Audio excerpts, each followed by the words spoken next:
So mga idol, dahil sa hindi gumana yung ating telebisyon, parang may sumisirit-sirit.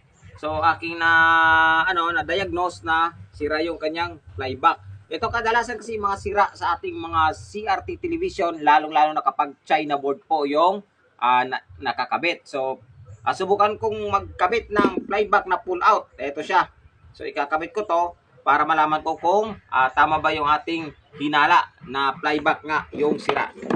So, nangahoy lang ako dito sa mga board na to.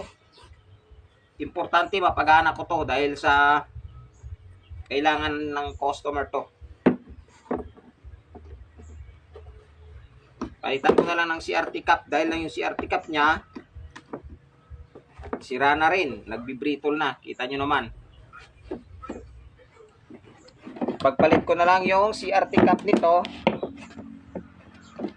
dyan sa ating kinabit na surplus flyback. Sana gumana. Sana gumana. Kung sa Ilonggo, gindamot-damot lang. Kung sa Tagalog, pinagtsagaan ayusin. Yan.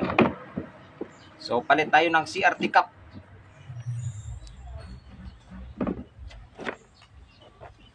Papalit tayo ng CRT cap.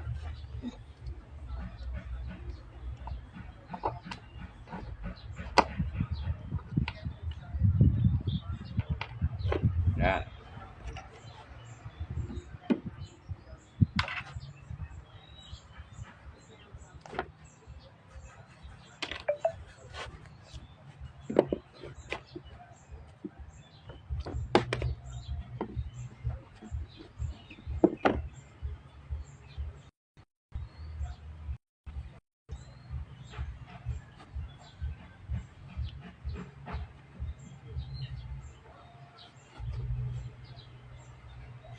Yan siya.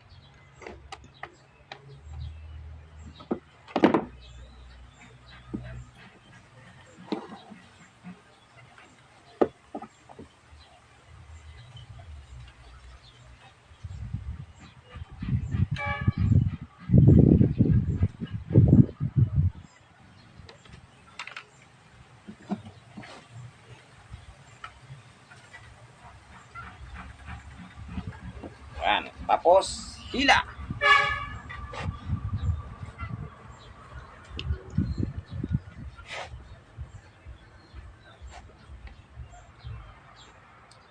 Ayaw pa yata makisama. Ayan na. So, ito na lang. Kasi pinagpuputol-putol yung puturin natin to. Puturin na rin natin at idugtong na lang.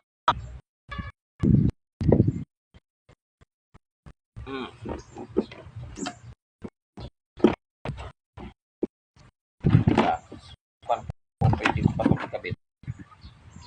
Yung kanya.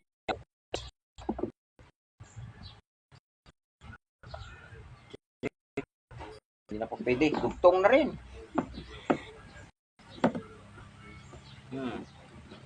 Yan. So, ito yung ating pinalitan. Idugtong ko na lang tong kanyang wire.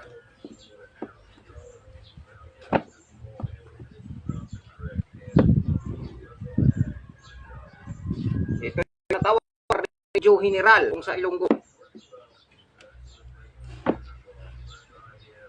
Yan.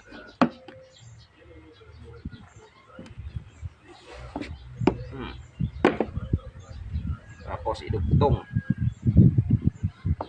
Graduhin lang mamaya yung electrical tape para walang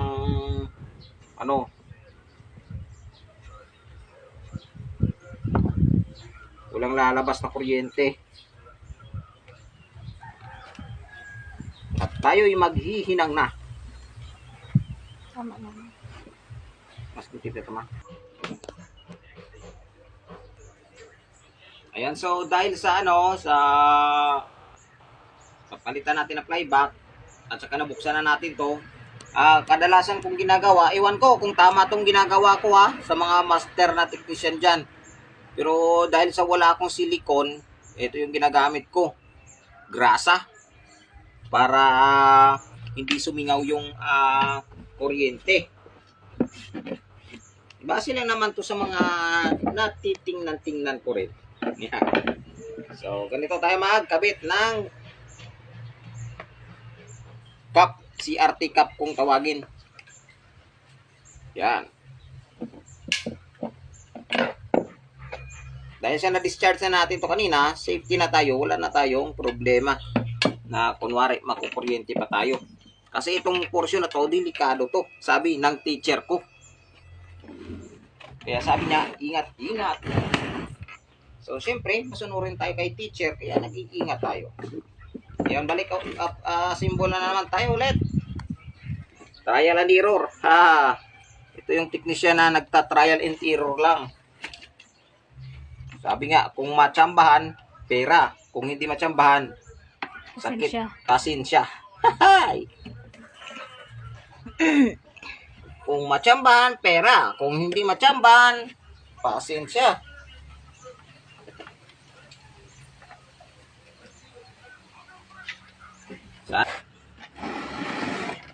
Nilalagyan ko to ng takip kapag nag-a-assemble kasi ako tayo sa electric shock. So, ito na mga idol, ang final moment ng ating pag-ayos ng telebisyon.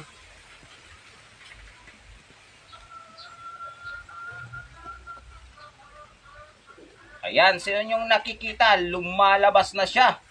Haha! O, diba? Naka-factory mode pa. Kailangan natin to ng remote para matanggal yung factory mode niya.